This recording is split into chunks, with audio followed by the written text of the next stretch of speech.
আসসালামু আলাইকুম ভিউয়ার্স, কেমন আছেন সবাই? আশা করি ভালো আছেন। আজকে আপনাদের সঙ্গে আমি একটু অন্যরকম একটা ভিডিও শেয়ার করছি। নর্মালি তো পাখি গাছপালা নিয়েই করি। আজকে আরেকটা গুরুত্বপূর্ণ ভিডিও হবে আশা করছি।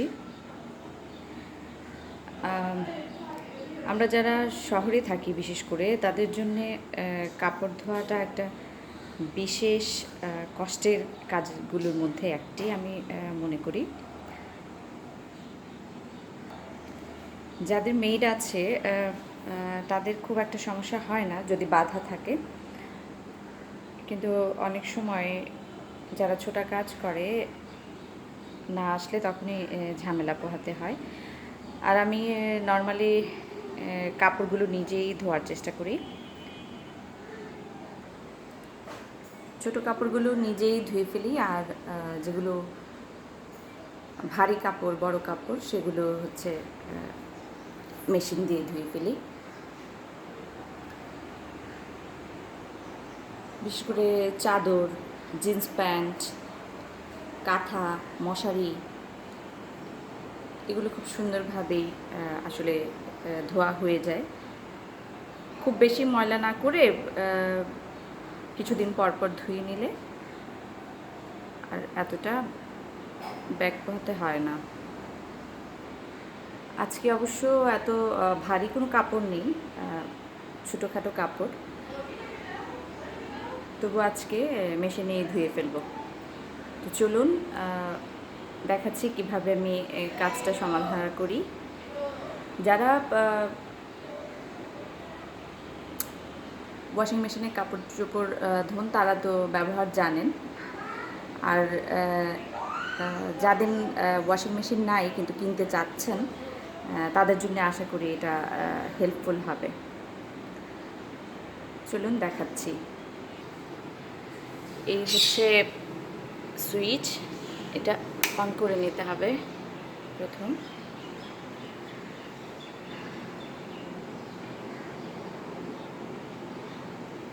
আমারটা হচ্ছে এলজির, এটা 8 কেজি পর্যন্ত ওজন নিতে পারে, মানে কাপড় 8 কেজি পর্যন্ত নিতে পারে। আর এটা হচ্ছে ড্রয়ার। এখানে পাউডার দিতে হবে, কি পরিমাণ কাপড় তার উপর আন্দাজ করে পাউডারটা দিতে হবে।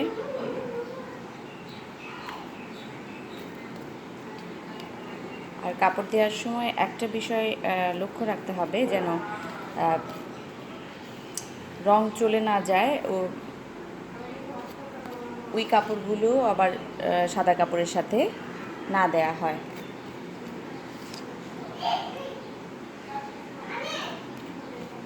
রং চলে যায় ওরকম কাপড়গুলো আলাদা ধুলেই ভালো হয়। আজকে যদিও আমার কাপড়ে অনেকগুলো রঙিন কাপড় আপনারা হয়তো দেখতে পাবেন, কিন্তু ওগুলো কোনোটারই রং যায় না, তাই একসাথেই দেওয়ার সাহস করলাম।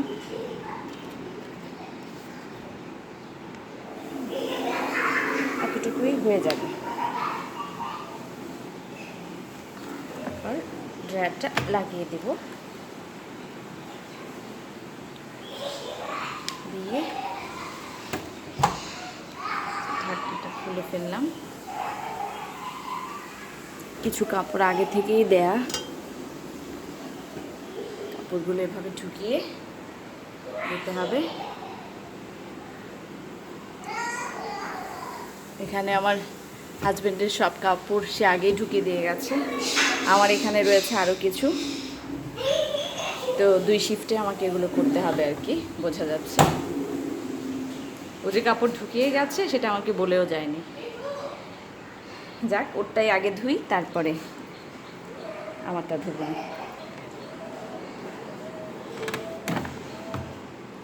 আর একটু পাউডার বোধহয় লাগবে, কাপড় বেশি মনে হচ্ছে। ঠিক আছে, রেখে দিলাম। ঠিক আছে, এবার অন করাটা দেখাচ্ছি বন্ধুরা।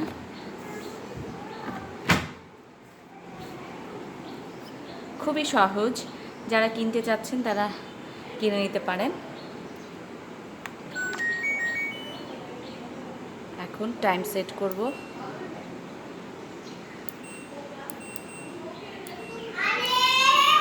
এখানে 30, তারপরে স্টার্ট, এই হয়ে গেল। এখন আধা ঘন্টা পর্যন্ত বিভিন্ন স্টেজে কাপড়গুলো ধোয়া হবে।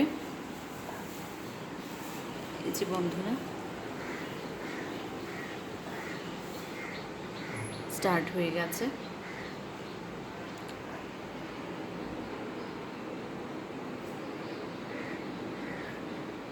ত্রিশ মিনিট হয়ে গেলে তখন কাপড়গুলো ধোয়া শেষ হয়ে 80% শুকিয়ে যাবে। তারপর একটা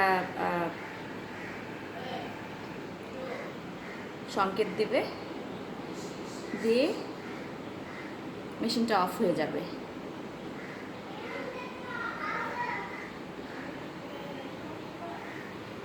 এই যে কাপড় ধোয়া হচ্ছে।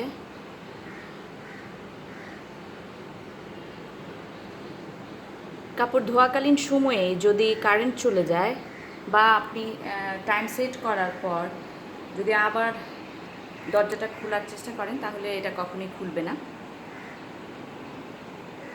এটা লক হয়ে যায়। তো মানে আপনার 30 মিনিট পর্যন্ত অপেক্ষা করতে হবে। আর এর ভিতর যদি কারেন্ট চলে যায় তাতেও কোনো সমস্যা নেই। যখন কারেন্ট চলে আসবে, যেখানে অফ হয়েছিল সেখান থেকে আবার শুরু হবে। ওর নির্দিষ্ট টাইমেই ও দরজা খুলতে আপনাকে সাহায্য করবে। তখন সবগুলো মেন সুইচগুলো অফ করে দিয়ে কাপড়গুলো বের করে 80% শুকিয়ে গেলে, খুব একটা আর শুকাতে হয় না, যেহেতু পানি থাকে না, একটু ভেজা ভেজা ভাব থাকে, তো রোদে শুকিয়ে দিলে বা বাতাসে ছড়িয়ে দিলেও কাপড়গুলো সুন্দরভাবে শুকিয়ে যায় আর কাপড় ভালোই পরিষ্কার হয়। আর এছাড়াও এর মধ্যে বিভিন্ন ধরনের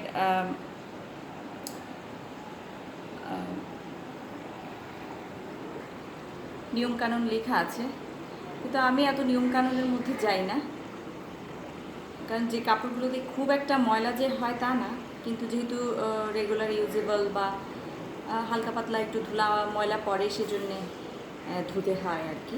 খুব বেশি ময়লার কাপড় এখানে দেই না আমি, তো আমার হয়ে যায়। তো বন্ধুরা, আশা করছি ভিডিওটা আপনাদের কাজে লাগবে। ভিডিওটা দেখবেন, লাইক কমেন্ট করবেন, আমার চ্যানেলটা সাবস্ক্রাইব করবেন। আমার চ্যানেলটা নতুন। ধন্যবাদ সবাইকে।